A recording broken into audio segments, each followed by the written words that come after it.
Shabbat shalom, everybody. Happy Sunday. Oh, just kidding. Just kidding. Happy Sunday, though, for real. Hope you guys are all doing good. Bree, you woke up. You're here. I'm just kidding. Good to see you, Bree. Glad you're here. We missed you. Let's see. Happy to have everybody here today. Thank you so much for joining me. I put a new boost on my seat so I could be up higher, and now it's like I think I might need to like lift my mic up because it's too low. I'll fix it later. It's like shaking the TV. Please come in, and as you get settled and comfy, please hit the like and subscribe. It's the best way to support this channel. Okay, it's a growing channel. We are at 7,146 members or subscribers and growing, and we definitely also have a growing member base. Thank you guys so much for everything. Today's going to be a good show. We're going to go over the Wolves and Finance video today, which I have some serious mixed feelings about. I just got to say off the bat, we're going to go through one by one. And yeah, I'm going to pause and give you guys my 2 cents on a lot of different things that are brought up in this video. A little bummed. You know, I really like Zack. I like what he's done up to this point. Today was, and some of the stuff in the video is good. I'm not going to lie, but some of it, it's like I'm questioning motive. Yeah, so we'll see, okay? It's going to be a great show. Love you guys. Thanks for being here. Let's see. We definitely already have one super. Oh, Bree. Miss our Black Line crew fam. Heart fire. And the Illuminati symbol. Is that what you were throwing out there? Like on your way in or out. Share content with friends and fam. Subscribe and join our amazing family. Comments are also much appreciated. Thanks for supporting Matt. Not just for supporting me, for supporting the community. Because when you support me, you're supporting the channel, and supporting the channel supports everyone's ability to stay here. Because the bigger this gets, the more time and energy and money gets to go back into the channel. And yeah, it ensures that the channel sticks around. You know, I have no intention of going anywhere, by the way. And I'll just say this, you guys. Yes, I was in the military, and yes, I have a master's in psychology, but in no way, shape, or form will I ever be bought or paid for, change my views for anyone else, come out and do hit pieces on someone to weigh the scale or to move the scales of influence and power. I will always be true to myself above all else, right? Myself, my God, my family, my country. That's it. Okay.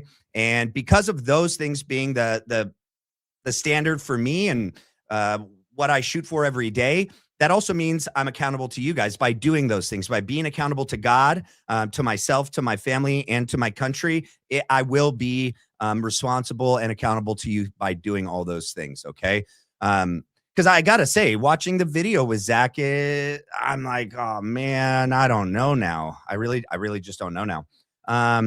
We don't know now. I don't know now. I don't know about Zack. All right. Let's see. Try to fix my lighting. I look really red. I'm not that red, I swear, guys. There we go. All right. Let's get into it, okay? And then, this is the live right now. And then we're going to be doing a live at 6 p.m. tonight. You're not going to want to miss that. Okay. The team and I have been working on investigating some leads. Man, it's doing that thing again with the lighting. I'll leave it up. Hopefully it won't go back and forth. Sorry, guys. We've been working on some different leads that we've gotten on X and other places regarding the timeline and Frank Turek and Erica Kirk. And so we're definitely going to be releasing some things that no one else has covered yet. That'll be tonight. And I probably will be adding things from the Baron Coleman episode tonight. If he does his episode, and it usually comes out at 4 p.m., he said he's going to be releasing some, like he said, it's a big episode. It's going to be groundbreaking. We're not going to look at everything the same after this. And so I definitely will be covering some things out of that as well. All right, let's get into it.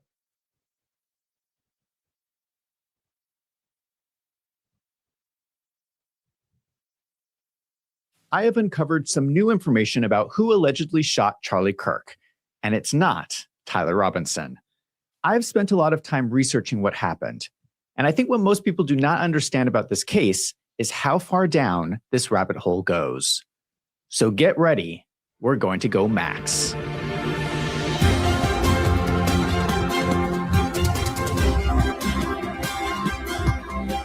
investigation. We all started with the assumption that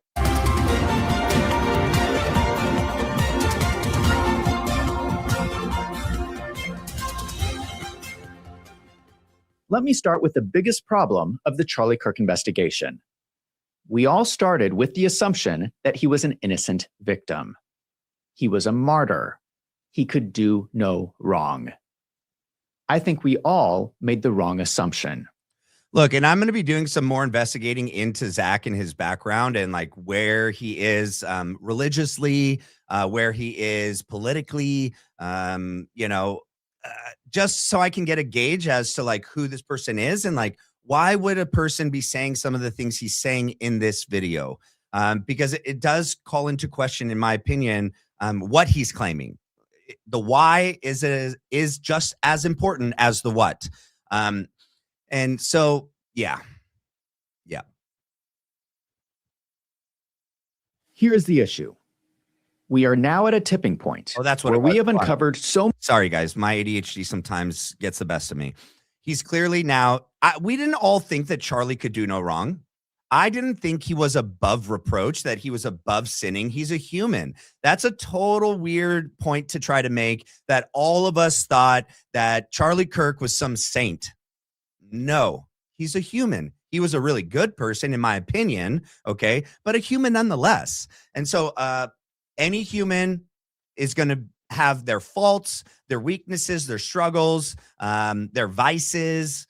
So I don't think all of us had, this perception of Charlie that he could do no wrong, that he couldn't sin, that he couldn't lie. I believe some people maybe misguided have come to that conclusion. I never was under that conclusion, reached that conclusion. And I followed Charlie all the time. But I realized as myself, as a man, as a father, as a husband, we all make mistakes. Well, we all still fall short of the glory of God. We all are in desperate need of a savior, and we all must repent daily because we're human. And so, no, Charlie Kirk was not some person that could do no wrong and that didn't make questionable decisions. He's a human, and I think that's clear. Yeah. Many shady things that were going on around Charlie Kirk.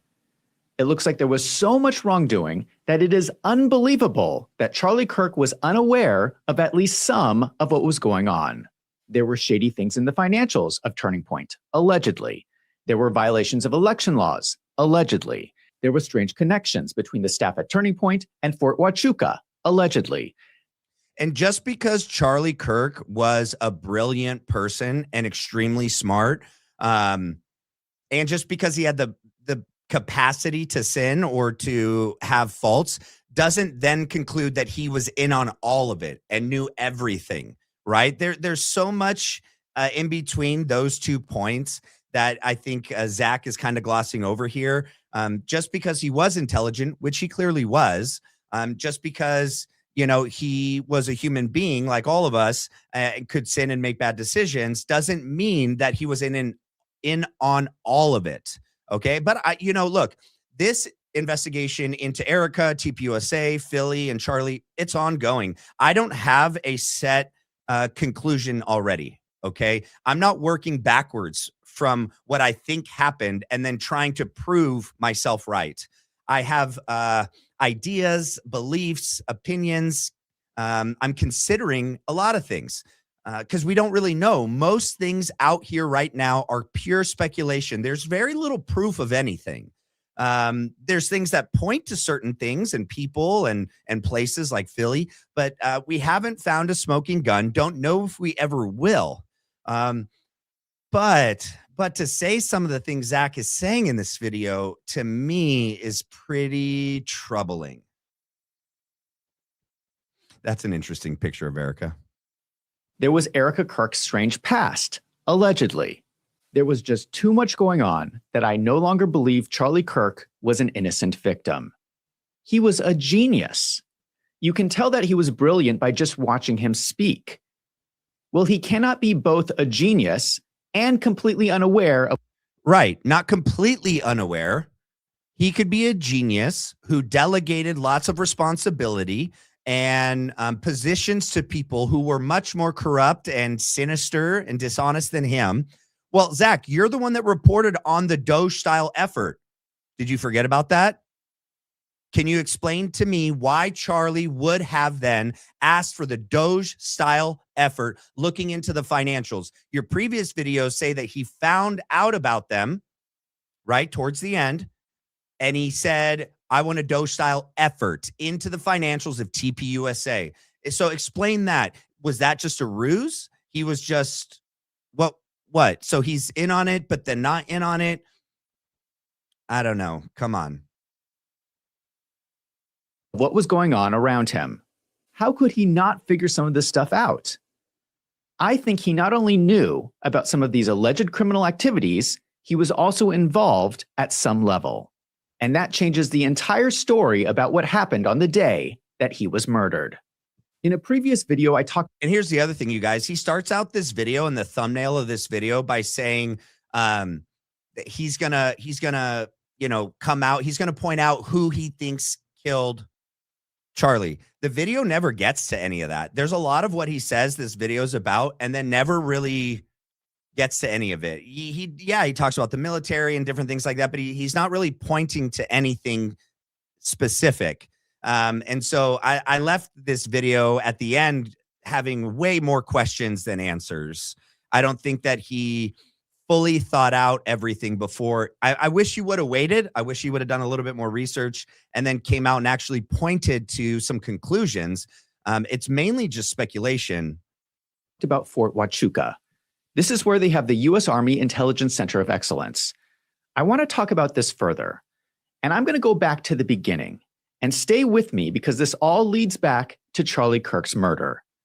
I'm going to go through some of the conspiracy theories of the last decade and try to pull out what is fact and what is fiction. And he says he's going to go over a number of the conspiracy theories over the last decade, but we only talk about like two. I showed this photo in one of my previous videos. This is Charlie Kirk and Tyler Boyer in 2017, allegedly, at the inauguration night party at the Trump Hotel in Washington, D.C. They are making these weird hand signals. This is generally accepted as the hand sign for okay. But many of you have messaged me that that hand sign is also known to be used by Freemasons and the Illuminati. Are we supposed to believe that Zack didn't know what that meant before people messaged him? That he really just now, right now, found out that that symbol is a symbol that people in secret societies use. Media has used it forever. There's been documentaries on it. And they're not doing it in the way that we see it in the music videos and in other places where it's placed over the eye to signify the all-seeing eye. They're just holding it out to the side. And though it is the same hand signal, it's not completely the same. It symbolizes the all-seeing eye. I started looking into this. It's actually very strange. It really only symbolizes the all-seeing eye when you put it over your eye. It doesn't symbolize it just by holding it out next to you. There are a lot of bizarre photos out there of celebrities and important people posing for photographs. And notice that he added the Pope in there. So like he didn't have to add that one, right? And so a little bit of an attack on the Catholic Church, which is interesting. And yeah, none of these photos are going to show someone they're all holding it over their eye because that's the symbol. The symbol is holding it over your eye. Flashing this hand sign. Now, I don't know about you, but I have never in my life posed for a photo while flashing this hand sign. Am I the only person who thinks this is strange? What is going on with all of these people taking these photos? Are they being told to do this by the Illuminati? We don't know, but I think it's kind of strange. Now, recently, I was playing a video game with my friends, and this happened. But yeah, I've just started just drinking mostly water. I don't know. I've watched this now 3 times, guys. So number one, every single photo that he just used of people using this symbol in the public sphere, they not one held it out on the side. His example of this symbol is every single picture is the person holding this symbol over the eye.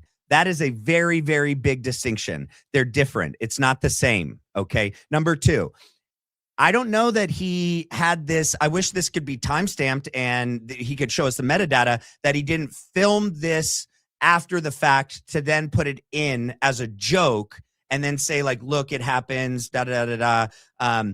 He's drinking water. Later, he plays a clip of Alex Jones talking about people turning the frogs, same-sex attracted frogs by the water, by the stuff they put in the water. And now he's like, all I drink, I don't know. To me, this clip right here of him doing what he's doing right here, I'd love to see if this was actually done for real before any of the video was filmed, or if he's doing it after the fact and then saying, it was just, it accidentally happened. To me, it looks a little deliberate. It's always a good idea, especially in like a dry environment like Arizona is, where I'm at. It's always important to stay hydrated. Did you see that? I flashed the same sign. Now, I swear I was not trying to send any bizarre secret message. That was just an inadvertent hand movement. I didn't even realize I was doing it. So I do admit that it is possible that someone can randomly make this hand sign. But here's the difference. I was not posing for a photograph. These guys are posing with this hand sign. And it's not just one person, they are both doing it. This is intentional. The more I look at this photograph, the more I realize how bizarre and creepy it is. It's even more strange in the context of this being the inauguration party for Donald Trump. It is like they're sending a message to a secret society as if to say, mission accomplished. Keep in mind that Tyler Boyer proudly states in his bio on the Turning Point website how he is a seventh-generation Arizonan. He comes from a powerful Mormon family. Right. So that would be his possible link to being raised and exposed to secret societies from a young age. But notice that he doesn't talk about Charlie's upbringing and Charlie's potential exposure to secret societies. And when would he have been tapped on the shoulder? When would he have been initiated in? And you know what? Like, I'm not going to lie. Anyone that reaches a high influence position within the United States, I'm sure gets approached at some point and gets the tap and the nod and is offered to join the club. There's a new Leonardo DiCaprio movie, Fight Till, I forget the name of it right now. It just came out, where they have this secret society. And it's crazy because this whole video is about like the crazy Antifa left and then this crazy right conservative secret society that's based on like Christmas, and they say like Merry Christmas, Santa. I forget what it is. It was a horrible video, but nonetheless, that Charlie would have at some point been offered to join. Maybe he would have been offered to be initiated into a secret society. I don't know. But does that really then follow that he's in on all of what he's about to lay out in this video, and that him and Tyler together? There's a lot of things he says, but there's just not a lot there. Just off this, that's what we're going off of. This. Okay. All right.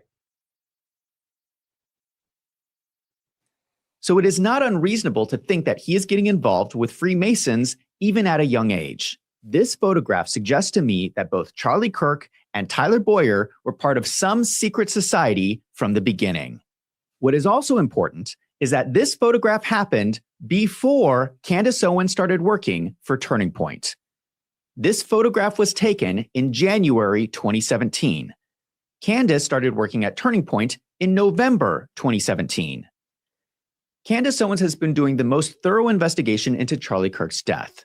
She says this. Yeah, Kanye sent this now infamous tweet. I love the way Candace Owens thinks.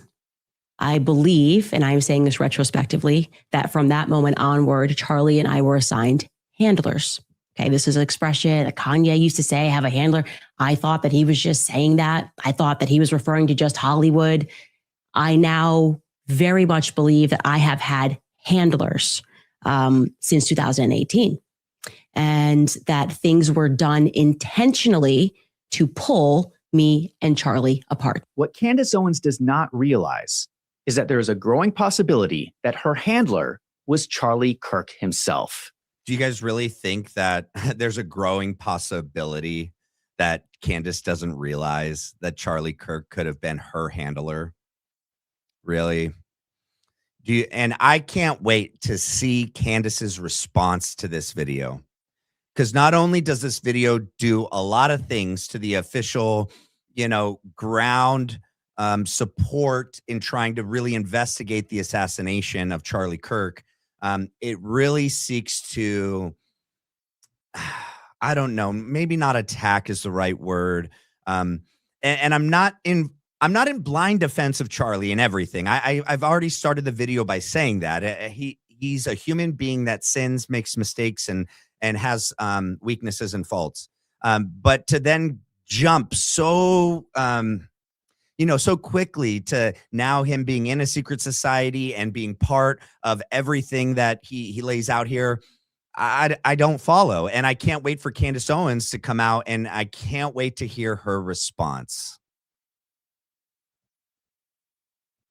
If Charlie Kirk was already involved in a secret society in 2017, it is likely that he was given the task of keeping an eye on Candace Owens.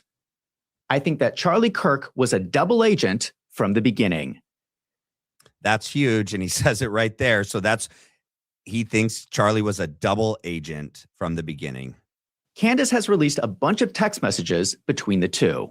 Charlie Kirk says, "Are you ready for the war that's coming? We gonna fight, we gonna win, they will lose." Candace responds, "So effing exciting." Charlie says, "Yes." Candace is not gonna like me saying this, but I'm gonna say it anyway because I think it's the truth. In my opinion, those text messages read like Charlie Kirk is trying to groom Candace Owens to become part of their secret operation. Is that what you guys think? Do you guys really think that text message shows that Charlie Kirk was trying to, I don't want to say that word, but I mean, do that to Candace? I don't think that's what it shows at all. I think it says, "Are you ready for the war that's about to come?" And she says, "Yes." That's it. That's what I think it shows. It doesn't show anything else. It did not work out because Candace Owens is really bad at taking orders from people. I agree. For some reason, she's just not good at following orders.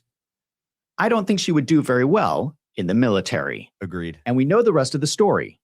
Candace Owens left Turning Point, and the rest is history. The bottom line, if you knew, you would say the rest is future, my man, is this photograph exists, and there has to be an explanation for it. And if you think I've gone off the deep end, hold on, because there's a whole lot more. A whole lot more speculation, but a whole lot less facts or evidence to support anything. I'm telling you guys, this is not. I watch Zack every time he comes out with a video. I've done a lot of breakdowns on his videos. Never once have I criticized him or not been in agreement with him. Similarly, like when Jesse on Fire started coming out with this whole manufactured martyr thing, like above all else, what it did was disappoint me. Okay. And I know I'm a nobody. Okay. I'm just telling you why I'm saying what I'm saying today, not because I want to, just because I'm being honest with how I feel and what I see. The same thing happened with Valhalla when he started attacking Mitch Snow. I stopped following. I still subscribe and just to see what some of these guys are saying sometimes. But I no longer am, 100% on board with what they say and what they do. This video with Zack, above all else, it just really bummed me out. And I'm just being honest.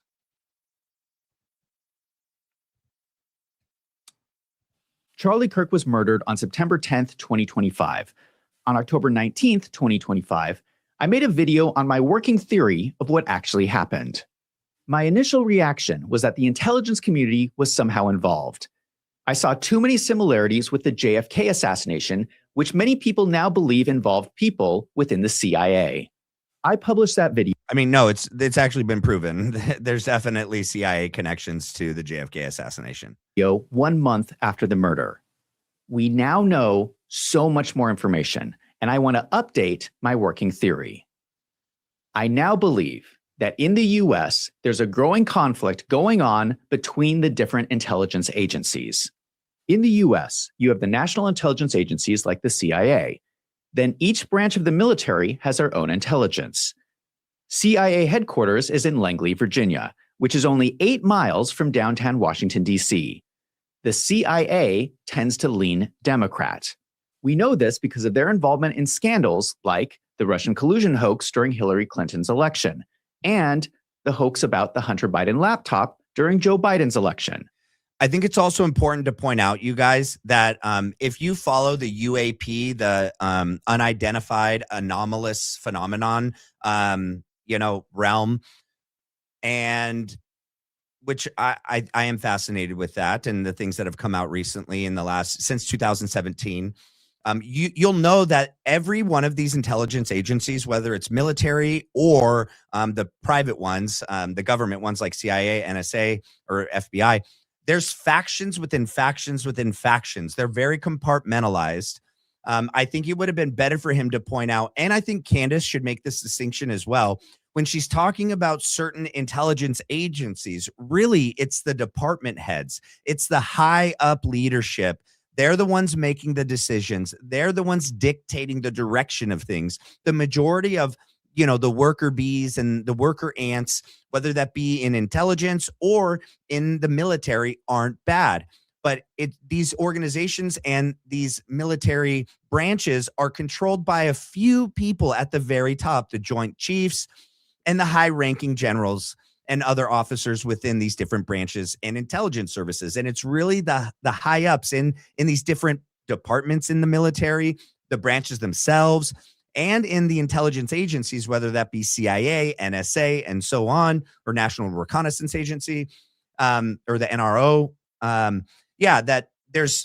It's really the high-up leadership that would be making these decisions and dictating what's going on. And he kind of doesn't point that out, which I thought was interesting. In both of those situations, the CIA used their power to try to swing the presidential election for the Democrats. The military is different. They are spread out on bases. Oh, and the CIA has a huge LDS, population. There's a lot of LDS, Latter-day Saints, Mormons in the CIA. And so, just because the CIA leans, he says Democrat, doesn't mean all do. And I would want to, and I probably will in the future, look into the deep ties. I know they already exist, but in detail, what roles and what positions some high-ranking LDS members have in the CIA, because we know a lot of people at TPUSA and that we're on, they all, and UVU have ties to the CIA and are affiliated with the CIA. Throughout the country, and they tend to lean Republican. Now imagine this scenario. Military intelligence is sitting there watching the CIA commit crimes during the Russian collusion hoax. We now understand that Obama directed the CIA to produce the 2017 ICA using the unreliable Steele dossier to claim Russia helped Trump win. Military intelligence is watching this and thinking, if the CIA is breaking the law to try to get their candidate to win, we're going to do the same thing.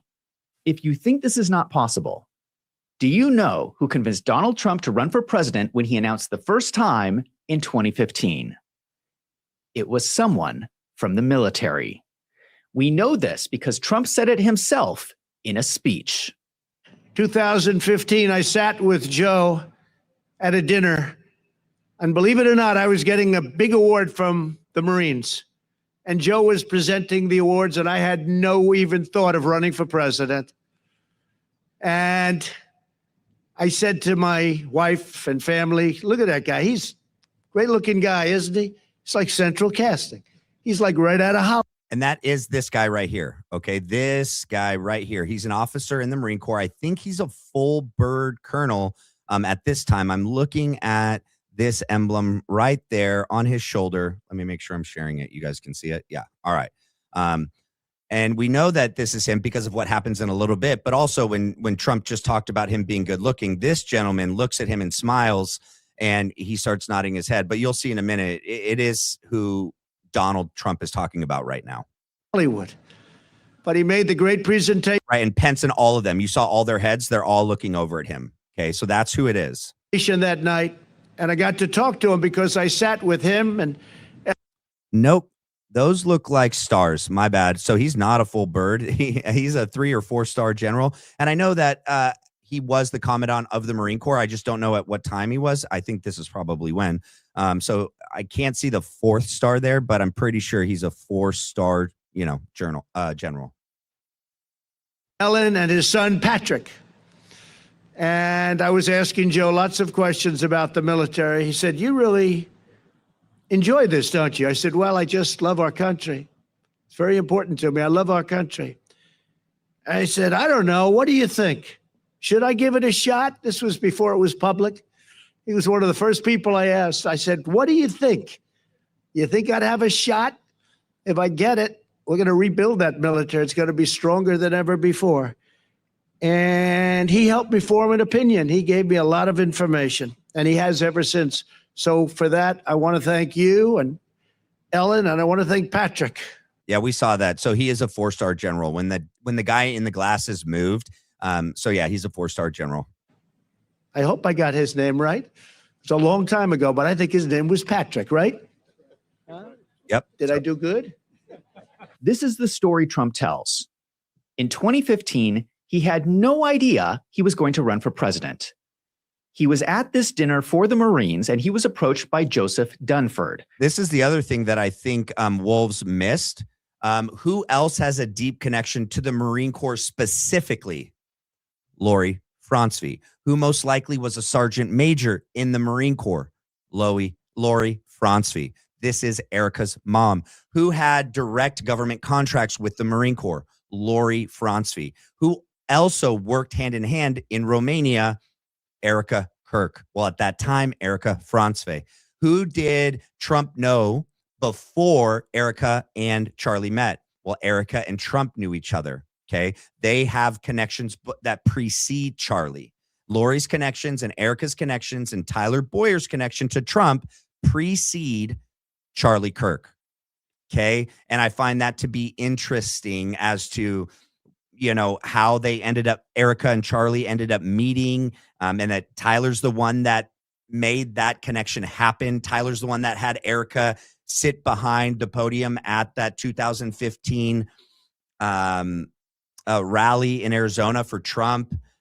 So, yeah, I mean, I think that the Marine Corps ties, and I was in the Marine Corps. Nothing I'm saying makes me happy to talk about that there's potential connections to Trump and to whatever might be happening. But I just got to say it like it is, that Lori and Erica and her family have deep ties to the Marine Corps that precede her relationship with Charlie Kirk and with Donald Trump.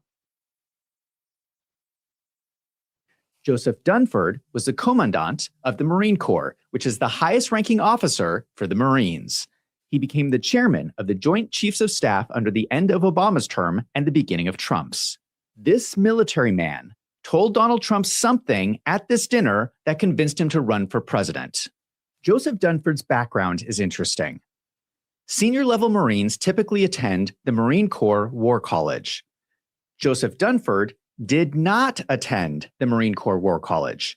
Instead, he attended the U.S. Army War College. And this is true. Senior level, officers typically attend the Marine Corps War College. It's not like completely suspicious or weird that somebody would have gone to the Army's version of that and then decided the Marine Corps. But it is important to know that, yeah, that means he would have had connections in a network that crossed over these branches. And the Army intelligence connection to Fort Huachuca, to the assassination, to everything that's going on right now, the ties to the Army intelligence is big. Okay. There's a big tie there. And so I get why he's pointing it out. That means that his personal network included a lot of people from the Army. You are going to see that the U.S. Army is a recurring theme in this video. So Donald Trump starts to run for president against Hillary Clinton. And this happened during the debates. And that's why 10 people who have had that awesome responsibility have come out and in an unprecedented way said they would not trust Donald Trump with the nuclear codes or to have his finger on the nuclear button. I have 200 generals and admirals, 21 endorsing me. Donald Trump said that he was endorsed by 200 generals and admirals. This was a strange comment to make. He made this claim multiple times during the campaign, but never produced a list of the 200 generals and admirals. In fact, he produced a list of only 88 endorsements by generals and admirals. The media had a field day with this, and they claimed that Donald Trump was lying. I don't think that's what happened. I think that he was endorsed by these generals in secret, and only 88 wanted to endorse him publicly. But it sounds to me like he was getting additional support behind the scenes from the military. I want to go back to this image that I showed in a previous video. This is the emblem for the 110th Military Intelligence Brigade. Gold and oriental blue are the official colors of military intelligence. Now I'm going to show you Donald Trump's inauguration speech in January 2017. Do you notice that the person standing behind Donald Trump is wearing the colors of military intelligence? Today's ceremony, however, has very special meaning because today. Yeah, but we saw right there in front of him was a Marine, and then the Marine just walked back. We have Air Force. We have all branches represented here. It just so happened that that gentleman walked back and went to the back of the line, and then now this gentleman is exposed in the front of the line.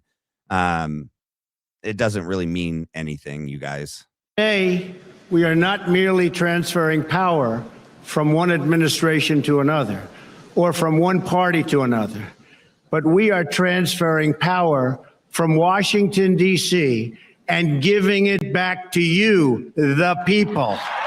Yeah, and we know that didn't happen at all. And here's my thing, you guys, and this brings me no pleasure, okay, to say this.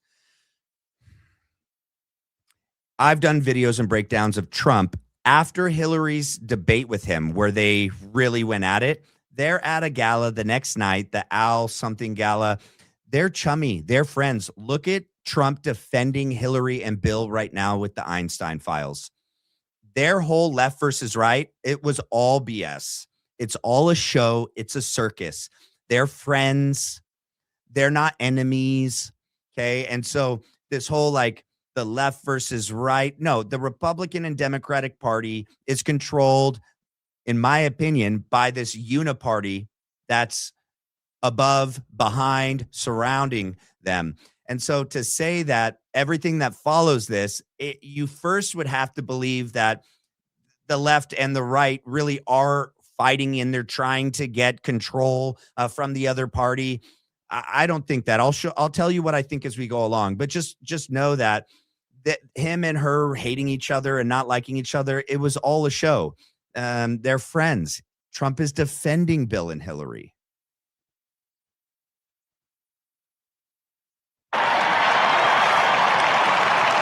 Oh yeah, and did we get the power back, you guys? Did he give the power back to the people? No, that was never the goal. That was never going to happen, but that was a running point, and that made it. And did he drain the swamp? No, he didn't. First term, nope. Second term, nope. No, he didn't. All the things that he said he was going to do when he got into power to put the power back in the hands of the people didn't happen. And in fact, now in his second term, when he has nothing to lose because he's not running again, so he could really do whatever he wants because he's already in. He made all these promises to all of us, has got in and done the complete opposite. Okay. So yeah, I'm beginning to think that I was tricked. I was scammed by him. And I think we all were. And they were never going to give the power back to the people. That they could never really do that. There's no way. Now, the crowd is eating this up. But I think it is significant that the person standing behind Donald Trump's shoulder during his inauguration speech is military intelligence. Then in 2017, the DoD spends $2.4 million to lease space in Trump Tower. Now, I know that the president needs extra security, but this seems a little extreme, given that Trump barely spent any time at Trump Tower during his presidency. Someone who is key to understanding what is going on is the comedian Roseanne Barr. Greetings, Earthlings and humans and others and any members of the animal kingdom who like to tune in because they love my voice. They understand that finally a voice of intelligence has pierced this realm of bullshit. Welcome to the Roseanne Barr podcast. Now, she is known for saying some controversial things. A lot of people laugh her off because she is a comedian. I think we should have all taken Roseanne a little bit more seriously. She has a podcast where she interviewed Derek Johnson. Derek Johnson is a pretty extreme conspiracy theorist. His theory is that Donald Trump was a military plant. He believes that Joe Biden was executed and replaced with a body double, and that Donald Trump has been the president this whole time. That sounds pretty wild. But in hindsight, they say some pretty interesting things in this interview. And we're going to get to it. Hold on. But do you guys remember the video of Charlie Kirk on the night of when they announced this time when Trump got elected and won the presidency, and he was in tears?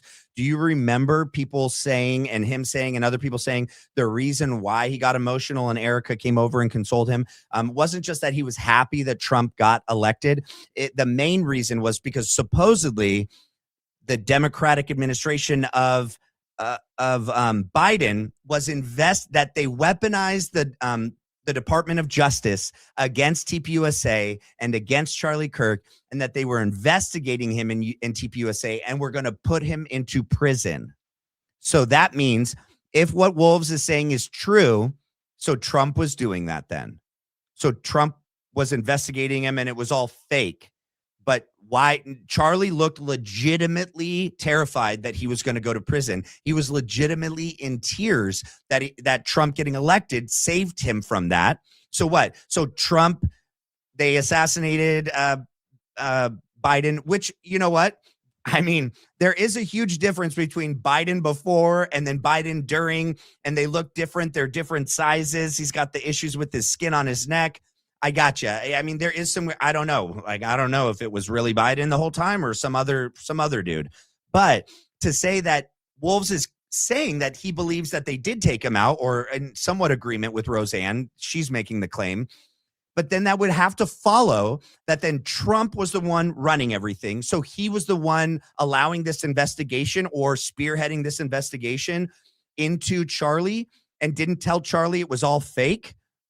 Or they were doing it to then create more issue between the left versus right to pretend like this. And everything else that happened during Biden's administration, that means Trump did it with the border, allowing all those people through that killed and did other things to women while they were here. Trump allowed that so that he could then become president and do it and be our savior. So Trump is literally that evil. That's what this guy's saying right now. He's insinuating or implying, or Roseanne saying that, and he's playing Roseanne, and it seems that he's in agreement with that. We can debate how evil Trump is another time, but would Trump actually investigate Charlie or let Charlie think he was truly being investigated by Biden and be so afraid that he was going to go to prison? He said it multiple times. Charlie spoke about this often, and he did not look like he was lying, right? He looks like he was legitimately afraid to go to prison, and that the only way to keep him out so that he could stay with his family and his wife and kids was to get Trump in. So in this theory, Trump was doing everything, and that Trump would do that to all of us too. You know, I just... Yeah. They don't realize, they think military is a part of the government. It's not. It's a Right. separate entity. Okay, so just to stop you here, because this is really good information. It's your theory, right, that everything happening now, the last 3.5 years as Biden is president, is actually a military operation conducted and controlled and ran by Donald Trump. Donald Trump, who's still the commander in chief, right? And I would say it too is this, that first portion, yes. Okay. When I say commander in chief, I want people to realize that you never, so it's a wartime president is the actual Right. term. Okay. Oh, well, I So want he's- you to start here. Wait, Well, yeah. he'll answer it. But you said a line was drawn in the sand in 2016. What was that line? But April 2016, Special Operations Command put out a publication. And inside that publication, it's got a diagram in there. And I tell people, I joke about the old pyramid schemes. You know, I used to have buddies that with getting pyramid schemes in college, and they get you the first time. He is correct that something strange did happen in 2016. The U.S. Army published this document, the Unconventional Warfare Pocket Guide. This was published during Donald Trump's first election campaign. This guide contains something called the Soro diagram. It shows different techniques on how to conduct unconventional warfare. The pocket guide describes this as unconventional warfare is the support to a resistance movement. The idea is to use covert operations to achieve political power. This is a whole list of things you can do to influence a population, and you should note that this list includes assassination. Now, I want to be clear about what is legal here. It is legal for the U.S. to assassinate someone as long as it is part of an official military operation if they can justify that national security is at risk. Not an American citizen. For instance, assassinating an al-Qaeda leader in Afghanistan was considered legal as part of the U.S. war on terror. This was all explained in the official Department of Defense Law of War manual. So in certain circumstances, assassination is legal. But I think anyone would have a hard time justifying that the assassination of an American citizen like Charlie Kirk would be for national security. Well, and it doesn't, dude, you can't assassinate an American citizen, even if, because that, what about the law, dude? We have a right to due process. We're innocent until proven guilty. You can't just go around shooting American citizens, okay? You use the example of an al-Qaeda member in a different country. Yep, in that instance, it's legal if they can justify it to national security, but not an American citizen. That's not in there, and I can't believe he compared the two and said they're the same. Something like that should be prosecuted as murder in a court of law. It is. The U.S. Army actually published a number of publications about the Soro diagram during this same time period. Here's another example from an article in 2017 in Special Warfare, which is a professional journal of U.S. Army Special Forces, also published out of Fort Bragg. So we have multiple publications of the Soro diagram and U.S. Army documents around 2016 to 2017. This was clearly a topic of conversation within the Army at this time. The question we should be asking ourselves is why? Were they using unconventional warfare against the American people? President Trump's the face of the operation. Beautifully because of this. He was an outsider. And then he also had a military background, as he went to a military academy. And I know some veterans struggle with that, but whatever. He was a school where he was sent off. Yeah. He didn't go home every day, like sent off. He knows better than the average. Right. He knows better than the average. He's also a brilliant businessman in other manners. And some people are going to argue with that, but And whatever. builder. But a builder. Okay, and a builder. So that means he's a Freemason too. Okay, guys. Let me show you this, though. So Trump was, he did go to the New York. I'll pull it up in a second. Let's see. I think this one is clear enough. Picture of him here. All right. You guys can see that, hopefully. Let me zoom in. So, yeah, this is Donald Trump, right? And it's a high school, guys. Let's see. It's the New York Military Academy, 1964. But I read through it, and it's not like he got any, unless they did it unnamed, or like they just didn't mention some of the things that he was trained in there. But it was just like a normal high school, boarding school. You guys remember that movie Taps with Tom Cruise? I almost went to a school like that. A lot of times it's troubled youth that go to it. And that's what they say is the reason why Trump went there, because he was like a bully, I guess, and wasn't doing good in school. But it doesn't mean that he, gained any kind of like high level training or knowledge in intelligence or in anything else. It does show that he has some sort of, formal kind of military experience. It's a high school, though. It's not some sort of university or anything like that. Innovative. He knows a lot of people all over the world. And then the people who argue with that, well, that's just whatever. There's always going to be resistance somewhere. We can argue about whether Derek Johnson has his facts right about Joe Biden's body double and those other specifics. But I think his general concept is a legitimate question. Has there been a covert military operation going on since 2016? That is a big question. Were people in the military trying to influence the US election to benefit Donald Trump? And was Turning Point and Charlie Kirk a part of this military operation all the way back in 2016, even before Candace Owens started working for Turning Point? All right. Anyone that knows anything about, like operations and I believe that a lot of this portion could be true, right? That there was a coordinated military operation to get Trump elected and to influence the elections.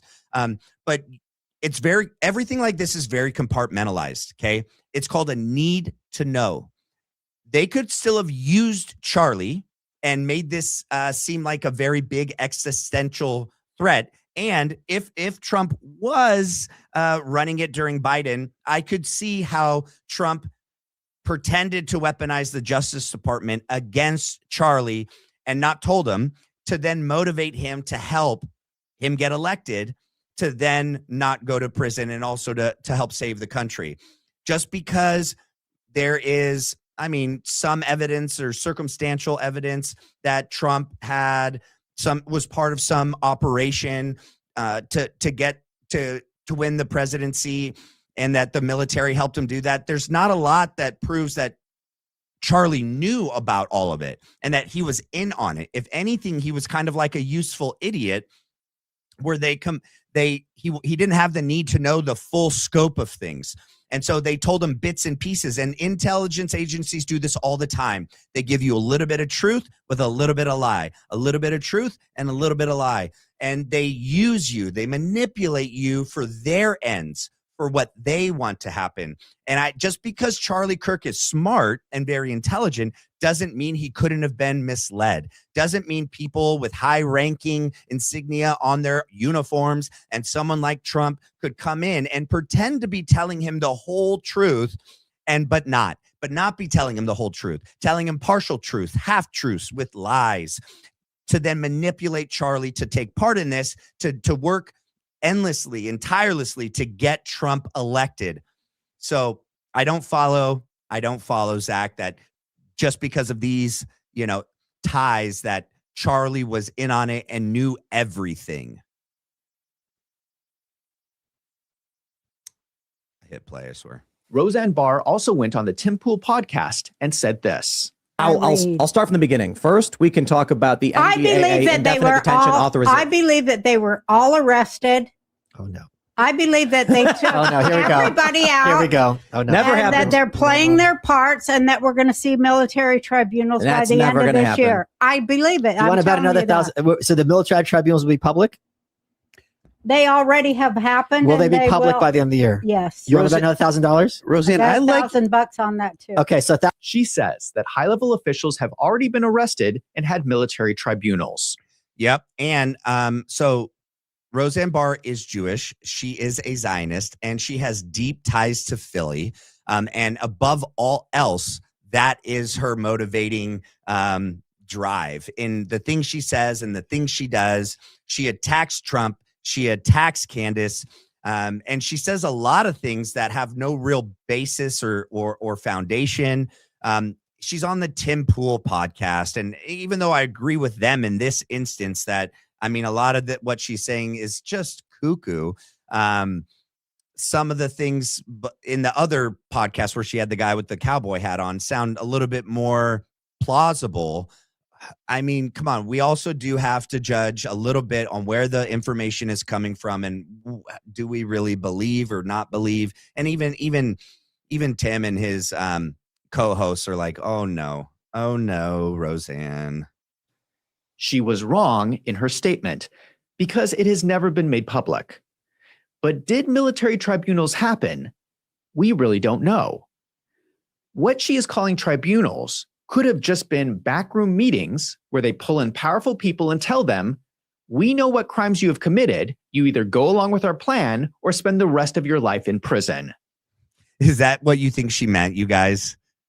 Zack, that's what you're saying, okay? Why don't you let her speak for herself? A military tribunal is a thing in and of itself.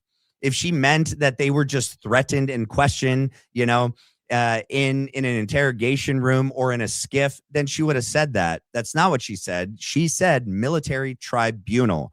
Okay, so they're not the same, and that's not what she maybe meant. That's what you're saying, okay? That's not what she's saying. You could call those meetings tribunals. You could call them whatever you want. But I would not be surprised if those meetings happened. There are a lot of things we don't know about. There's a lot of things the government is doing we don't There's know nothing about. I don't know about, honey. I am a nosy old Jewish woman, and I can get in anywhere. You I know believe what? it. One thing is when you're as famous and damn good looking as me, Tim, I can stick my nose in anybody's business. I know how. I'm a grandmother, and I have stuck my nose in the thick of it this time. In my opinion, I do not believe that Roseanne has all of her facts correct. Nope. But it sounds to me like she's talking to someone. She says that she used her fame to get in contact with a high-level military official who is telling her that something is going on behind the scenes in the military to influence the election of Donald Trump. And like I said before, you guys, there are a lot of people that whether they work in the CIA, FBI, military intelligence, they leak information out that's a little bit true, a little bit not true, half truths. We can clearly see that Trump had connections and ties to the military.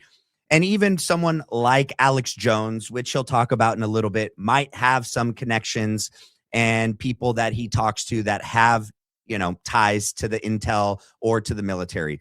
Do we really think that Roseanne did or does? Or do we really think that they're going to tell her anything meaningful? Come on. If anything, and she has some connection somewhere, it's someone was in and that's retired, not current and active. And they're definitely not telling Roseanne any kind of state secrets, anything that's classified. More so, she's another useful idiot where they're telling her a little bit of truth and a little bit of lie to manipulate her to go and do something on her platform to sway the public's opinion in whatever direction they're wanting. If anything, she's part of the psyop unknowingly or knowingly.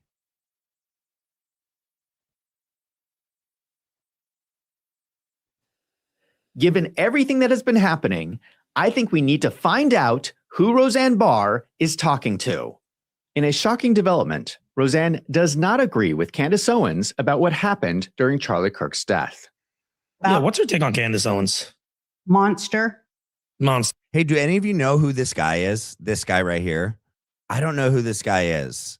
He has an accent too. He doesn't sound American. He sounds like there's a little bit of an accent. Maybe if any of you know who this is, put it in the chat and I can go back later and look because I want to find this podcast. I want to see this episode. If I see the bitch, I'll knock her the fuck out. She loves peddling.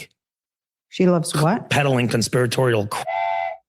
So that was probably the name of the show, Mislabeled, right?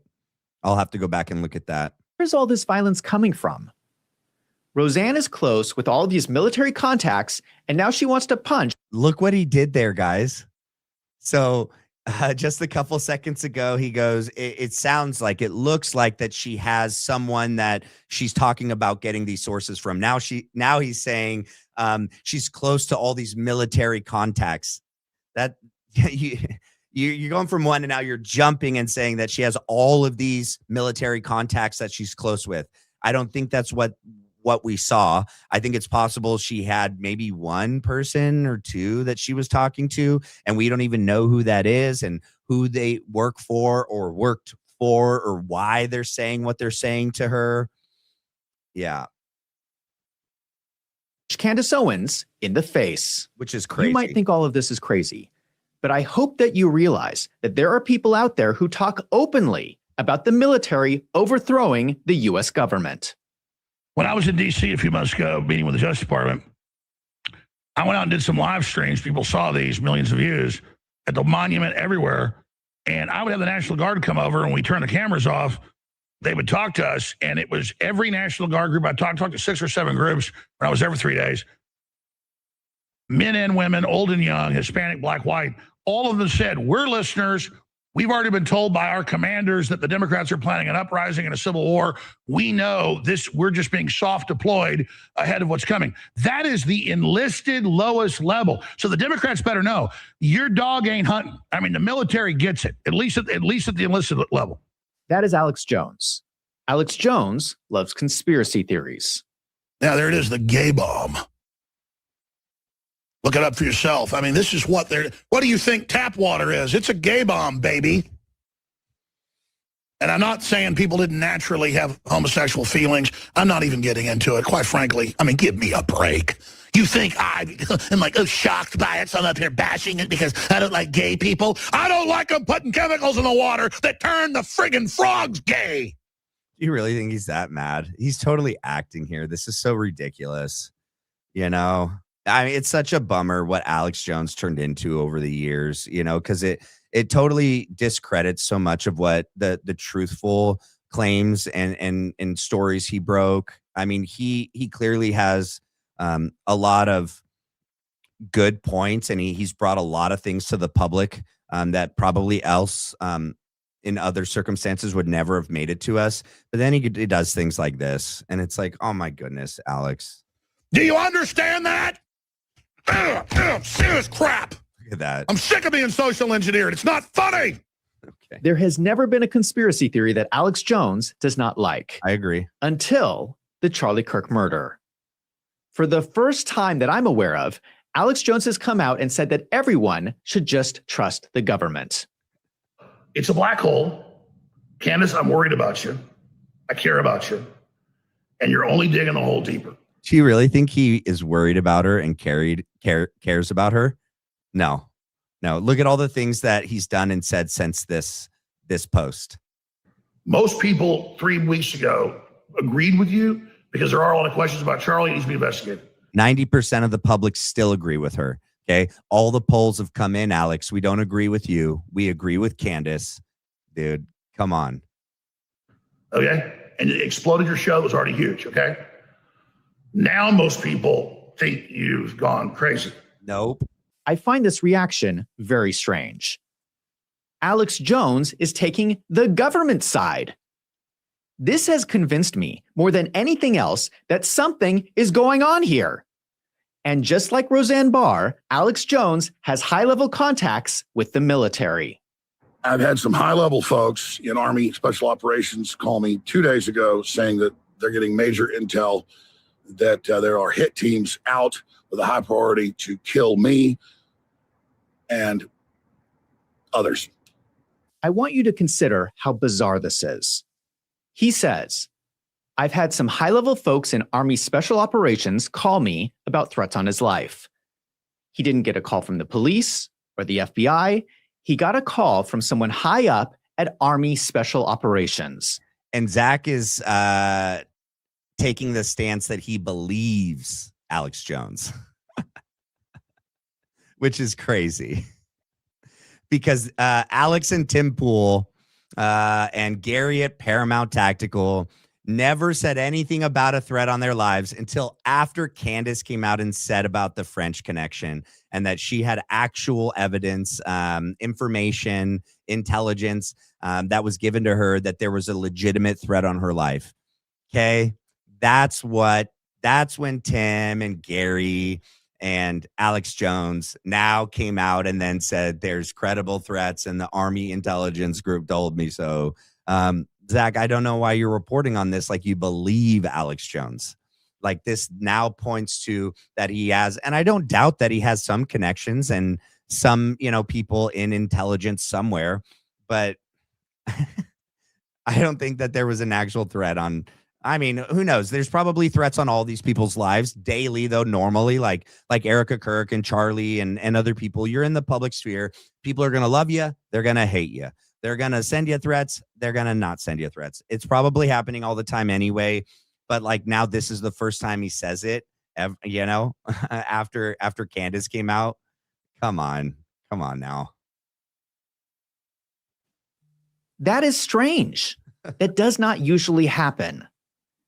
What kind of relationship does Alex Jones have with the military where he gets these one-on-one communications? I think it is worth revisiting QAnon. This is something that happened. We don't know all the details. We don't know who was behind it, but QAnon did happen.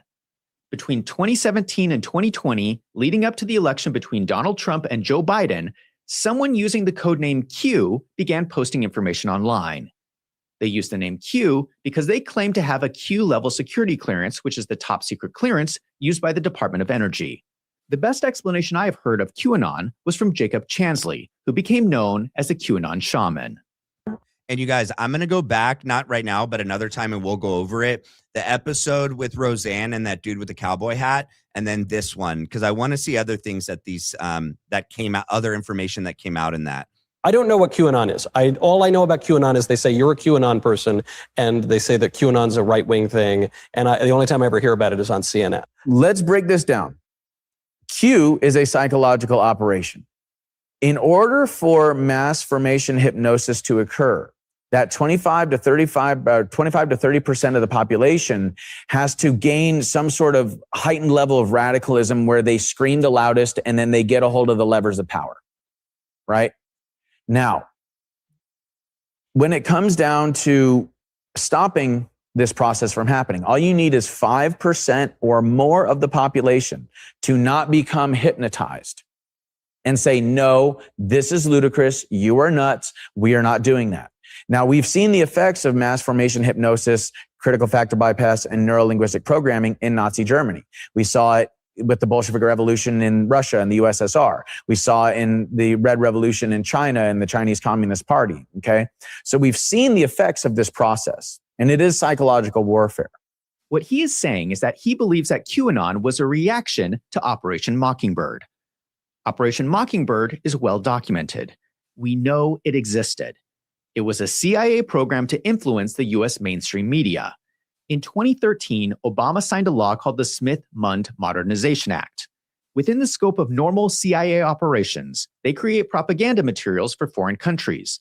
This new law removed restrictions so that the US government could now share these materials with the US media. People will criticize this claim by saying that we don't know for sure if the CIA is doing this. And that is true. We have no idea what the CIA is doing. I cannot point to any specific examples of people at ABC or CBS who are spewing government propaganda.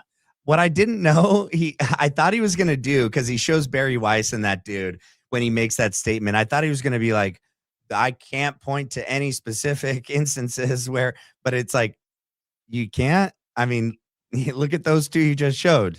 I mean, we can. Mockingbird Media, we know that the CIA has had paid people on the payroll in all of these major publications and media outlets. So, I mean, there's some pretty strong evidence that is well known. But anyway, okay. But it is in the law. You can go read it for yourself. We just don't know to what extent it is happening. So Q is this person who's posting questions. I don't think it's a person. I think it's a group. So Q is a group that's posting questions on fora like 4chan or this other one. Yeah. Akun. And you're saying that is a psyop from the highest levels of government. Or I would say most likely highest levels of the military. Okay. Because military intelligence and the intelligence community tend to work together. Sure. Which is weird. He plays this clip. Zack plays this clip. And the shaman says military intelligence and the intelligence agencies work together. They work together. Zack's whole claim in this video is that they are in a war with each other and that they do not work together. So which one is it, Zack? What are you doing here? This video is all over the place. They either work together or they don't work together. They're at a war. One wants this, one wants that. Which one is it? The shaman saying they work together and that he's saying military intelligence and intelligence agencies together was doing this psyop. That's what he said. That's what you're playing, but you're saying something totally different. So I'm a little confused on what you're claiming here. Now, what led me to that conclusion is the numerical code in the Q drops themselves and the gap code between the time that Trump would tweet something and Q would do a Q drop. and what is called the Q clock. What the Q drops were doing was very, very similar to the way military intelligence communicates. And this is how it is that you're able to communicate a message in plain sight without the enemy knowing what exactly it is that you're saying, because it's all encrypted, it's all encoded. This is the story of QAnon. The CIA was using Project Mockingbird. They were feeding propaganda to the media in an attempt to influence the election for Joe Biden. Military intelligence responded with QAnon to try and influence the election for Donald Trump. Isn't that weird, you guys? Did he not watch the clip that he just played?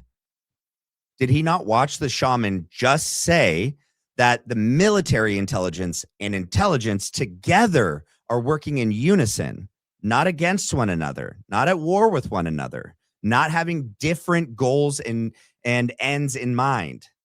That's what the shaman was saying. He played the shaman, and now he's tying a totally different conclusion to the shaman, which, I mean, is just kind of weird for me. These were competing psychological operations aimed at the American people, allegedly. We all know what happened in 2020. The mainstream media announced Joe Biden was the winner of the 2020 presidential election. The people listening to QAnon believed the election was stolen. This resulted in the protests at the Capitol.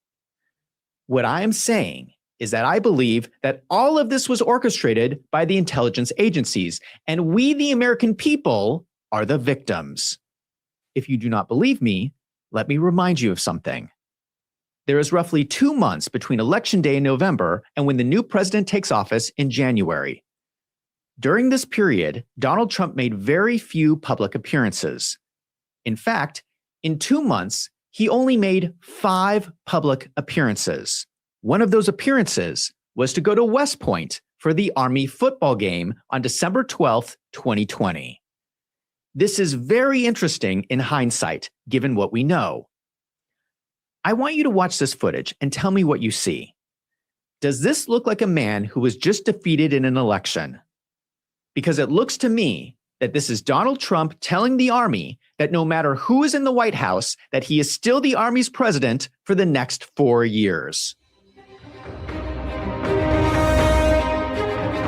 Hold on. I might have to mute this so that it doesn't dock the video. Okay. And I'll just talk while it's happening or while it's playing. I don't see him talk about anything. I don't see Zack playing a speech that Trump gave here. So Zack is insinuating, he doesn't even hold up his hand to go 4 years, like 4 for the number, like 4 years. Zack is saying that just by Trump being here at the game, he was signaling all the different branches that no matter who, even though he lost the election, that he was still going to be running the country and being a wartime president, and that Biden is just, I don't know, a puppet that didn't really matter. I don't see that here. What do you think? Because I think that it is telling that out of the few public appearances that Trump makes, he decides to go to the Army football game. Okay. And then we saw what happened during Joe Biden's inauguration. They brought in the National Guard to lock down Washington, D.C. And as Joe Biden's motorcade was driving through the city, large numbers of the military were turning their backs to the president's car.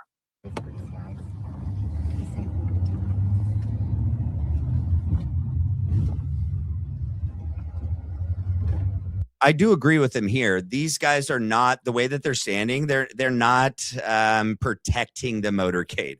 They definitely look like they have their backs turned to him and others are facing him. So, I mean, but then again, like, I'm surprised how would there would have to be an E5 there, like a sergeant or another NCO, a staff sergeant there. How did no one tell them you can't do that to the president, the newly elected president? It doesn't matter if they're Republican or Democrat. When you're in the military, you can't, and you're wearing the uniform, you can't do this. Like, so I don't know. This whole thing is, people are drawing conclusions here that we really don't know unless like someone came out publicly and made a statement for the military.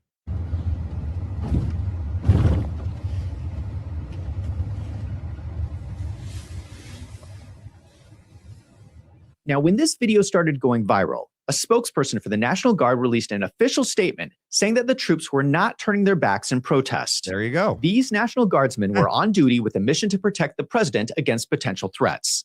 Some are facing out to ensure the safety of all. I mean, I guess both could be true. Some of them could have also been turning their back in disapproval, but I mean, maybe we need to interview one of them before because of course the higher ups they're going to put out a statement and not disrespect the president. What do you think? Let me know in the comments.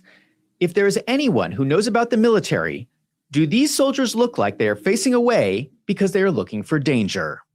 Now, I know that people are going to criticize me in this video for getting into conspiracies, but I don't think I'm saying anything that is too far-fetched. 1, the military convinced Donald Trump to run for president. 2, there's infighting among intelligence agencies. 3, people within the military wanted to influence the election. 4, Charlie Kirk and Tyler Boyer have a strange photo flashing hand sign. You guys, some of these points, I agree with 1, 2, and 3. We don't really know that they were flashing some sort of sign, a hand signal.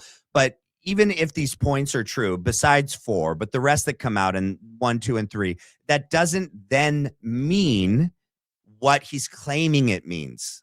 It just doesn't. It's such a huge leap. And I think that this video didn't do much to prove anything at all. 5, there is evidence Turning Point was violating election laws. Yes, I agree. 6, there is evidence of financial irregularities at Turning Point. Yes. 7, Turning Point has multiple employees with connections to Fort Huachuca. Yes. And 8, Fort Huachuca is the U.S. Army Intelligence Center of Excellence. Yeah, I agree with that. So really the only one I don't agree with is 4. All the rest I 100% agree with, but that doesn't then follow the claim that he's making in this video. There's no direct connections to then make these claims that he's making in this video. He's not showing us anything. This is the definition of a conspiracy. The only question is, how far did this conspiracy go? Did the military actually break the law to try to influence the election for Donald Trump? Now, with all of this in mind, let us revisit what happened on the day that Charlie Kirk was murdered. All right, this part's going to be good, you guys. This part, we're going to get into it, all right? And I hope everyone stuck around for this part. We still got 173. Awesome.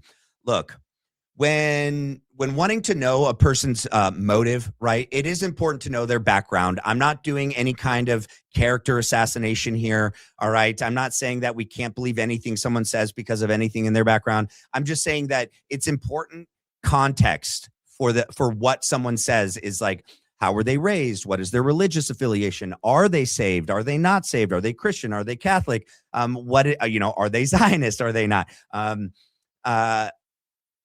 Are they Republican? Are they Democrat? And I'm not trying to push this whole left versus right. I'm not. I don't want to do that, right? But from here on out in the video, well, and even the things where he's attacking Trump, but really from here on out, it's really important for us to know, where does Zack stand in a lot of these other things, right? And to give us some sort of idea as to why he's saying what he's about to say.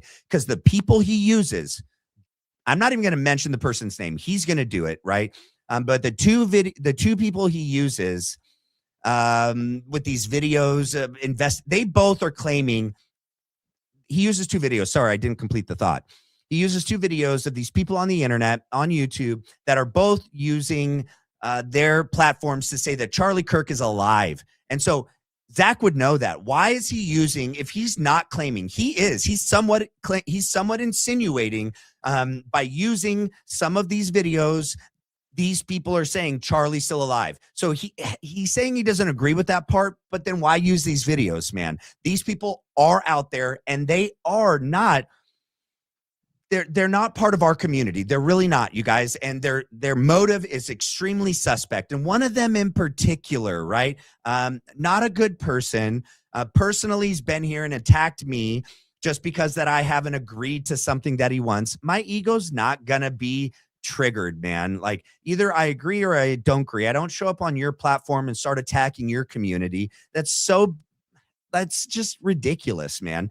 But I'll get into it as we go along, and he'll say the person's name, and then I'll have to say it. But ugh. I'm going to show you 3 things that most people have missed. Number 1, the van. No one's missed. On the day of the shooting, there was a black van pulled up right behind Charlie Kirk's tent. This is a breakdown given by a small YouTuber, Algiest Nydream. And then it's Kirk himself who starts the countdown by tipping his nose. The trunk opens, Turk confirms by tipping his cap in his ear, and the bodyguard also gives his affirmative signal. I'm going to freeze this frame. I'm not going to show the actual shooting because this is on YouTube, but this is the moment right before the shot happens. In the background, you see the black van. Someone opened the back of this van moments before the shooting happened. Then we also see the bodyguard, Dan Flood, doing some kind of hand sign right before the shooting happens. Now let us go right after the shooting. In the meantime, they also close the trunk to hide its content from the spectators fleeing the stands. 19 seconds after the shot, we can observe the trunk closed. 19 seconds after the shot, the trunk is closed. Excuse me? Am I the only person who finds this suspicious? I mean, in the way that you're insinuating, yeah. I mean, it could be suspicious. We'd need a little bit more information. And like I said, Algeist and then this other guy that Zack is going to mention in a second, all the videos that they've done, it's to prove that Charlie was in on this and faked his death. Okay. I can't. I can't, man. But it is possible that whoever was on the roof, on the Losi Center, which I don't believe was Tyler Robinson, if they did take a shot, because you couldn't just use a blank, you would know that there were people were going to analyze the sound and everything from that day. Thousands of people there with cameras and phones and everything was going to be recorded. People were going to investigate this, right? You might need to have a real bullet be shot for this cone thing that one of the guys goes into, and that it could have gone into the trunk, right? But that doesn't then follow that Charlie was in on it, right? That could have been to distract from us investigating what really killed him. And Zack does a bad job misrepresenting a lot of things in this video. Barron doesn't believe that the electrocution is the thing that killed Charlie Kirk. Barron believes in the exploding mic and that there was a possible electrocution component, but Barron has said multiple times he believes that Charlie wasn't walking out of there alive that day and that there were multiple modes of death. And I agree, but he's going to say that. I'm bummed that Zack says a lot of the things that he says in this video. He misrepresents a lot. He uses 2 people that are not, I would say, in our community, and their whole goal is to try to, I think, do what Jesse's doing and try to convince people that Charlie's in on this. He's alive. So everyone stop investigating. Everyone stop attacking Erica and TPUSA. And that Charlie's like running this whole psyop from behind the scenes and is alive. Yeah, I just can't. I'm really bummed that Zack did everything he did in this video. So there's a shooting going on, and someone who had just opened the trunk says to themselves, while everyone is running for cover, I'm going to shut the trunk of my van. I find this extremely suspicious. It's also possible trunks have automatic opens and closes. You can just wipe your hand at the end of the tailgate, right? And it'll shut it. There's also a button on the back door you could push. There's a button on your key fob that you could push. It doesn't mean anyone physically manually shut it. And I'm not saying that someone didn't shoot a bullet into the trunk, right? It's possible that someone did do that, but not for the reasons I think Algeist and Jordan try to claim. That's the next person coming up. And the fact that Zack uses these is beyond me. Could have used any kind of other example, but just because the door shut doesn't mean then, what Zack's trying to say it means. People could have waved their hands. They could have pushed the button or pushed their key fob.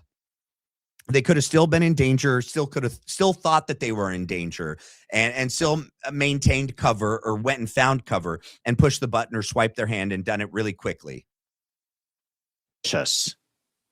Number 2, the audio. This same YouTuber took audio from the different camera angles and used it to triangulate the trajectory of the bullet. I looked at all the clips that had a good enough quality to analyze them with the software Audacity. Then I calculated the angles, distances, and crack thumb deltas. According to his calculations, the bullet from the top of the Losi Center could not have hit Charlie Kirk, but in fact seems to be traveling straight towards the back of the van. What Zack doesn't say is that he himself checked the calculations and verified that the calculations are accurate. Okay. I'm not a mathematician. I'm not a scientist. Zack's a smart guy. You would think that he's not going to just blindly trust someone else's investigation and their work on something. Because people have their own selfish motives at times. And it'd be important that somebody, some second individual, third or fourth, has double checked this person's calculations to in fact check to see if then the conclusion is honest and true. Zack should have done that or hired someone to do it. He's trusting Al Geist did it and did it correctly, and then tried to make the claim that he made. He's using Al Geist's calculations and just repeating what Al Geist said. How do we know that it's true? How do we know that it's actually saying what he's trying to say it says? This analysis has been repeated by multiple people. Who? Here's another small YouTuber, Jordan Henshaw, who performs the same calculations in a graphic simulation. Okay, so look, I'm going to try to do this, and look, I don't save the hate mail. All right. So Jordan Henshaw. All right. This individual has been in the chat before. Okay. This individual reached out to me personally months ago and asked me to debate him. I went and watched his content. I don't think this person's doing this innocently and for good means. Go watch some of the videos that he does. Charlie never does this and then like has all these facial expressions. There's no real reason that someone reenacting, really just trying to get at the truth of this in his videos, would have to reenact it in a way where then go watch the video. He's doing things that Charlie didn't do. It's clearly theatrical. It's clearly for clicks. Okay. I don't think it's innocent. I don't know that this person's a Christian. I don't know that this person's a part of the community. A lot of the things that he says and does is unbecoming of an honest person. The fact that he emailed me and I didn't reach out to him doesn't mean that I can't defend myself or debate someone. It's when I watch someone's content and I go, what will really come of this, right? This person, and then I went and listened to this person's debate with other people. The only person that called into his X space was this dude in South America that could barely speak English and didn't debate him. Everyone else that called into that X space agreed with him. No one debated him. That doesn't mean I don't want or can't defend my beliefs or what I'm saying, my claims. I can. The point is, then this person shows up in our comment section and attacks me while I'm doing a video. And of course, I have good mods and I have good people that, dude, what are you doing? I've never showed up to this person's spaces and started spewing ridiculous stuff in their comment section, attacking them. Like, that's just like, what, you think you're going to trigger my ego? So then, okay, fine, I'll debate you now. No, less likely, bro. Like, I'm not going to do it now. Like, come on. And so the fact that Zack is using two people and says that this other individual, whose motives, in my opinion, are questionable, very questionable, and he says that both of their calculations seem to agree with one another. I don't agree with Al Geist or Jordan. So I don't agree with any of the findings that either of them came to. Give me someone like Trigger Smart or someone else that we can trust, maybe Blake Bednards, someone that I trust does these same calculations and prove that the calculations say what these two are saying it says. So Zack, I question you now, dude. I'm questioning everything now. The financial stuff, yeah, you're an expert in the financial stuff. Should have stuck to that, man. Software is basically doing exactly what Al Geist did, only it's in real time. Okay, here's the tent where Charlie Kirk is at. Here is the van. As I drag the little crosshairs right there, it is computing the error between predicted values and actual measured values for Charlie Kirk shot versus the van shot, doing this in real time. And over here on the right, you can see the amount of air. And over here, this is simulating the mock cone visually in 3 dimensions. And what I'm doing is I'm waiting for the mock cone to hit the camera or the microphone. And I say set crack. And then I wait for it to hit, then I wait for the thump sphere to hit the microphone. And I say set thump. So according to this, someone opened the back of the van, someone shot into the back of the van from the top of the Losi Center, and then they closed the trunk. That leaves the question, what happened to Charlie Kirk? According to the audio, it is not possible for Tyler Robinson to have shot Charlie Kirk. I agree with that. Well, I agree that Tyler Robinson wasn't even on the roof. Now, these YouTubers are speculating that the death was faked, but I think it is more sinister than that. There was way too many people who wanted to seize control of Turning Point. I do agree with that. I agree with that. Number 3, Brown Shirt Man. This is weird. He calls him Brown Shirt Man, and then he says his name. We all know Rick Cutler's name. We know who he is. And you say his name later. Why call him Brown Shirt Man? Why don't you just call him Rick Cutler? There was a man in the crowd I'm going to call Brown Shirt Man. I want to give credit to all the internet sleuths who have been talking about this. I want to especially thank an internet sleuth named Jeff Renz for putting a lot of this information together. And also thank you to another internet sleuth, Dave from Kansas, for helping me research this. Also, I have to give credit to journalist Stu Peters, who's one of the first people to talk about Brown Shirt Man. Here is another angle of the shooting. Do you know how many mass shooters there have been in America over the last 10 years?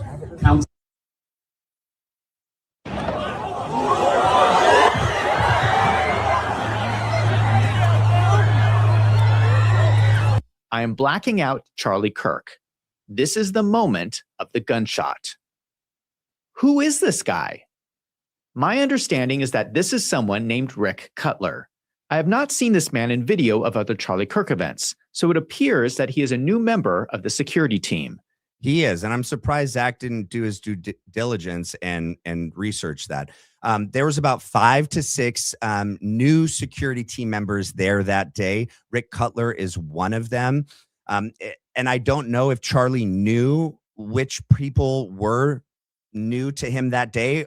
If Charlie knew they were in the crowd, there are reasons why you would have security members in the crowd.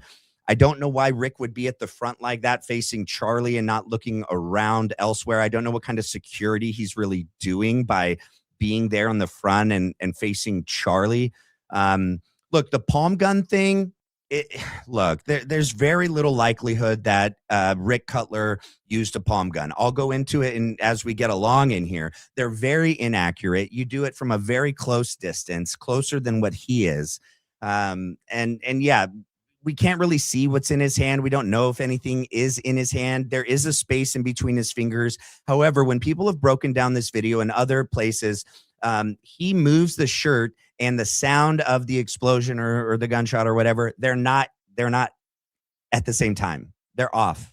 Okay. So, and then, Zack's going to show the back pocket of Rick. They're not the same size. The thing that's in the back pocket of Rick Cutler's back pocket is a can of Dippers in. It's 100%. They're bigger. Okay. You can't put your whole palm around it with your fingers and close it like this. The palm gun is smaller. Okay. And you'll see when we look at the picture of whatever's in the back pocket of Rick Cutler, it doesn't have any of the other components that the palm gun has. Okay. But if he is in security, why would he be stationed behind the barriers? There's reasons. Am I the only person who thinks this is suspicious? It might be. He's wearing a brown shirt. I would say he's 30 to 40 years old. He looks like a military guy. I mean, he is. All the security team were either in the military, Zack, or in law enforcement. They all were. They all have prior military or law enforcement experience. You know how people in the military have a certain look? Brown Shirt Man looks like a military guy. Okay. Here's another close-up of the Brown Shirt Man from the event. You can see he has a unique tattoo on his arm. This person right here is Frank Turek, who is a pastor who works with TPUSA Faith.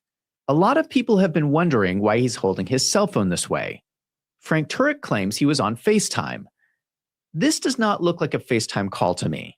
This looks like he is recording video footage.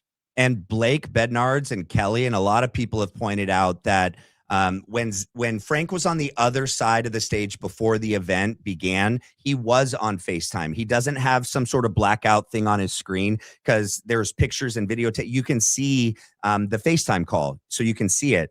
And now he's on this side. The event is going, and you can't see what's on his phone. So I don't think, I agree with Zack here that I don't think he's FaceTiming anyone at this point. And I think that other people have shown that what's on his camera when he's on this side in this photo, you see he's being streamed some sort of footage because you see things, but it's from a different angle. It's not showing what he should be seeing through the camera.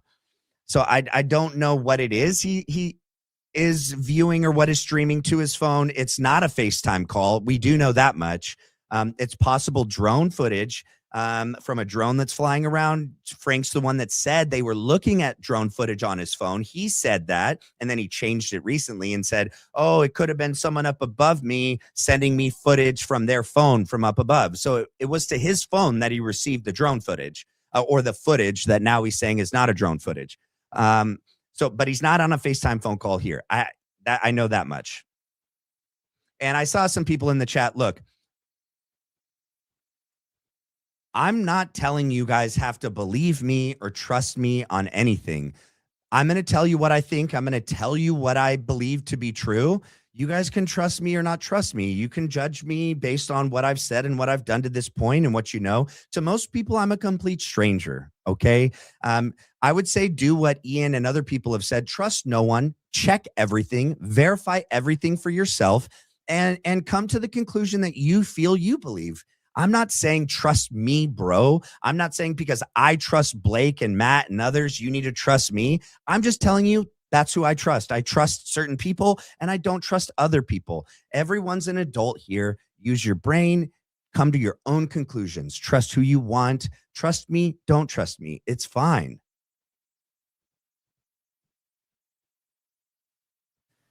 These are 3 angles, just so you can understand where Frank Turek is. Frank Turek is pointing his cell phone camera directly at Brown Shirt Man. So I started looking more closely at Brown Shirt Man. Something that strikes me as odd are these sunglasses. These are massive, bulky sunglasses. I realize that military men tend to like to wear large aviator-style sunglasses. But even for aviator sunglasses, these are pretty bulky. The lenses are big, the frames themselves are really bulky. I bring this up because one thing you would want in a high-profile assassination is a laser sight on your gun to make sure you do not miss the target. One thing that militaries use is infrared lasers. These are lasers that are invisible to the human eye, but can be seen when viewed through IR glasses. Now, normally, IR glasses are massive goggles. But this is something that we know DARPA has been working on. DARPA is the top secret research and development group for the US military. They've been working on something called the Envision program. These would be normal-looking sunglasses that can see IR lasers even in full sunlight. Here's what it would look like. You can see the laser sight here. So someone could aim their laser sight at Charlie Kirk's neck and no one would be able to see the laser except for the person wearing the special sunglasses.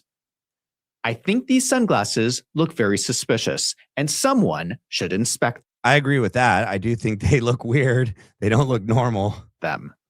If we continue to watch Brown Shirt Man, I also find the way that he is standing very strange.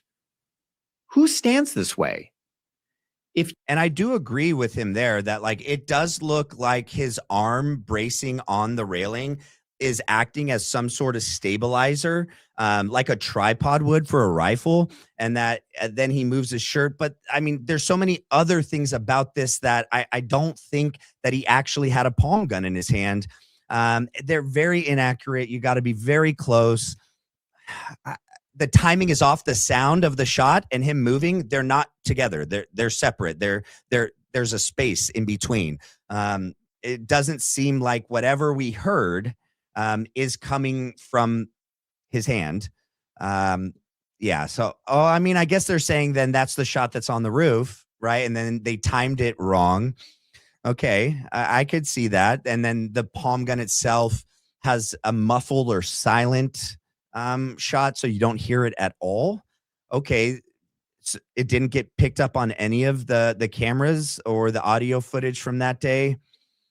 I don't know. I have too many questions. I don't think that Rick Cutler shot a palm gun at Charlie.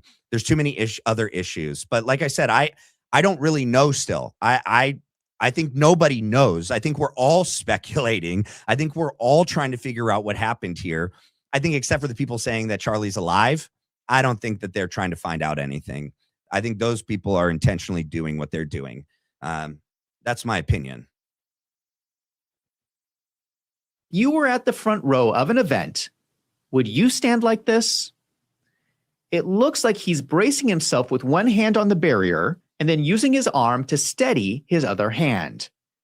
If we zoom into a close-up of his hand, his fingers are spread slightly apart, and it looks like something is poking through his fingers. It does. The thing poking through his fingers is aimed in a direct line to the bullet hole in Charlie Kirk's neck. I mean, that's not true, though. You'd have to be like, you'd have to have a video where Charlie is looking directly at him. It's aimed in that direction. We don't know that there's a direct line from the thing that's in between his fingers to the bullet wound in Charlie. It looks like it's in that direction, but do we know that it's a direct line? No, we don't.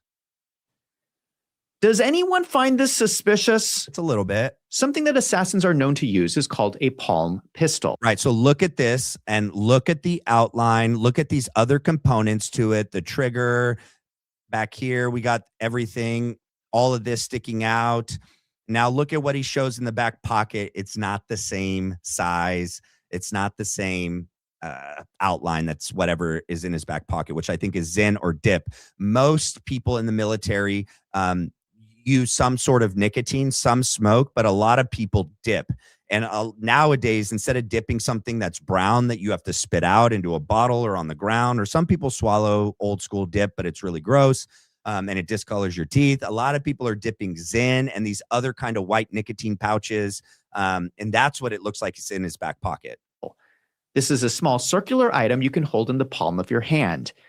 You would let the barrel of the gun poke out through your fingers, just like what we see with Brown Shirt Man. I mean, we can't really tell. It's a very bad photo. It does look like something is there, but we can't really tell what it is. And I don't think this photo shows what it is. I think it does show that something is there. I agree with that.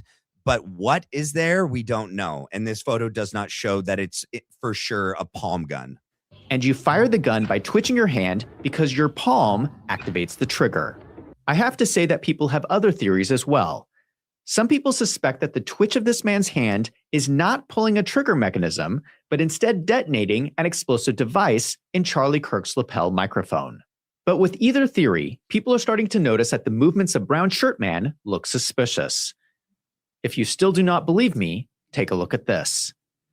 5 minutes before the shot happens, Brown Shirt Man gives a hand signal.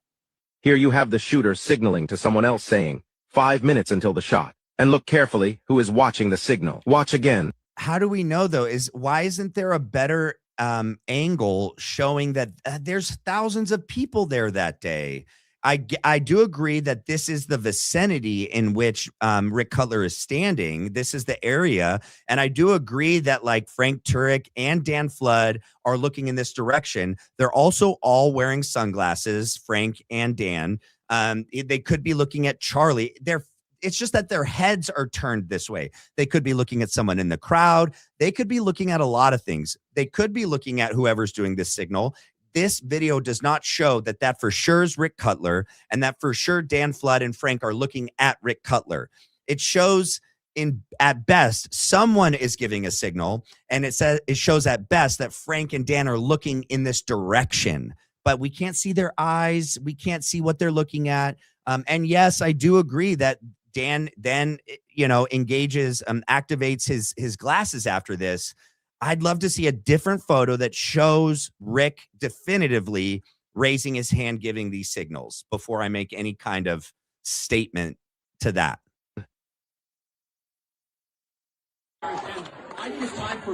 Here, the man in the blue shirt turns on his video glasses. I only know this because I have the same glasses. A minute later, he signals 4-minute mark. So Brown Shirt Man is counting down to the shot. He signals 5 minutes, 4 minutes, then gets into position where he raises his hand to his arm. Am I the only person who finds this suspicious? Come on, people. He's literally counting down 5 minutes before the shot takes place. I mean, maybe. I don't think that you showed us that that's for sure him. And if it is him, yes, that would be very, very suspicious. But I think we all need to see a different angle of him doing that. Dan Flood does the final hand signal, the van trunk opens, the shot goes off, and Charlie Kirk falls down. Then after the shot, Brown Shirt Man runs over to Charlie Kirk and kneels down next to Brian Harpole. They carry Charlie Kirk's body into a nearby SUV. Do you notice anything strange about this photo? In the back pocket of Brown Shirt Man, we see the shape of what looks exactly like a palm pistol. And that's so misleading. That's not exactly like the palm pistol. This is a flat surface. The diameter's bigger. There's clearly, it's on the edge of the pocket on this side. So there's no barrel sticking out on that side, and there's no barrel sticking out on this side. This is a dip can. This is Zin or some sort of dip can. This is not a Palm Pilot. It doesn't even look like it at all. Does anybody find this suspicious? Not that. Can the Brown Shirt Man please explain what was in? Look at that. That's not the same, man. And this thing's smaller. This palm gun is much smaller so that it can fit inside the palm of your hand and your fingers can wrap around it. Okay. This dip can is much bigger and it's completely flat right here. Okay, there's none of this other stuff that you see as components to this palm gun. You don't see any of it anywhere. In his pocket. Because it looks like to me like he has the outline of the murder weapon in his back pocket. No, it doesn't. Now, to be clear, I cannot say for sure that Brown Shirt Man murdered Charlie Kirk. This is all circumstantial evidence. Yep. I'm trying to figure this out from the limited video footage we have because the police is not investigating this. I agree. There are other people with credible theories about what happened that day. Look at Mikey back here. Look at Mikey McCoy. For instance, another investigator, Baron Coleman, does not believe the palm gun theory, and he thinks some form of electrocution was used. And that's dishonest because he doesn't. Baron he did one show with Alley Top Files where they brought forth the electrocution theory.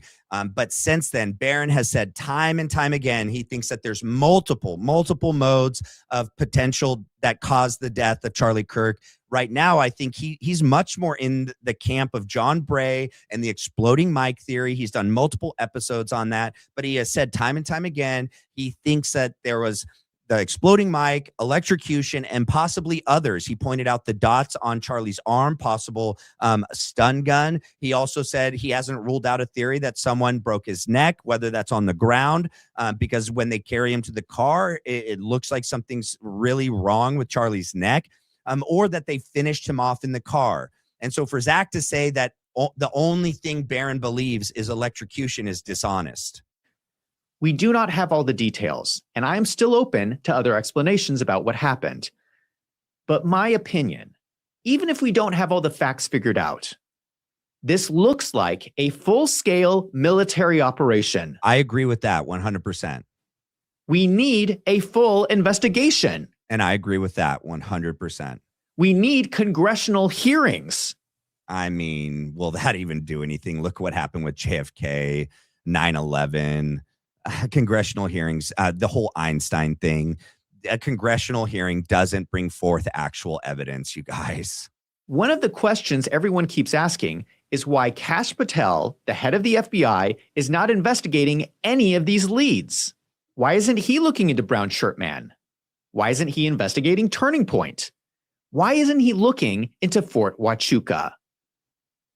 I believe he's ignoring all of these leads because if he starts looking into any of them, it will reveal that this is part of an ongoing military operation to interfere with US elections and benefit Donald Trump. That is why we are not getting justice. This looks like it has been going on. All right. That's pretty much all there. Barron's about to go live. So let me do some super chats. I already read this. Thank you, Bree Baby X. You're the best. We got this one. This is love for Kitty Kitty. Candace Barron Valhalla also do okay sign a lot. Okay, I mean, this isn't the same as that. It's not the same thing, but oh yeah. Let's see. A1 Katie Degree. Why haven't you had a convo with Zack on your different points for clarification than you do your live? Not the best way to handle this. Zack is equally allowed. I didn't say he couldn't ask questions, even on CK. Yeah, I agree. But this came out today, and there's things that he said in there that I had issue with, and so I just wanted to talk about it. That's just, I don't have a direct connection to Zack. Everyone that I've reached out to doesn't get back to me. So, yep. Mystic, thank you for gifting the memberships. I appreciate it.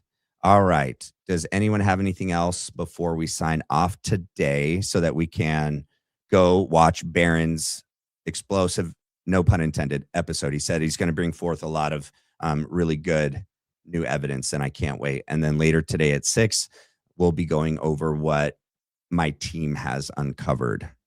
If there's anything else before we sign off, I'll read it. If not, it's all good. Yeah, I see. T-minus 10 minutes till Barron goes live. Yeah. Yep. I want to make sure you guys all can get there on time. Thank you guys. God bless you guys. I'll see you guys later tonight.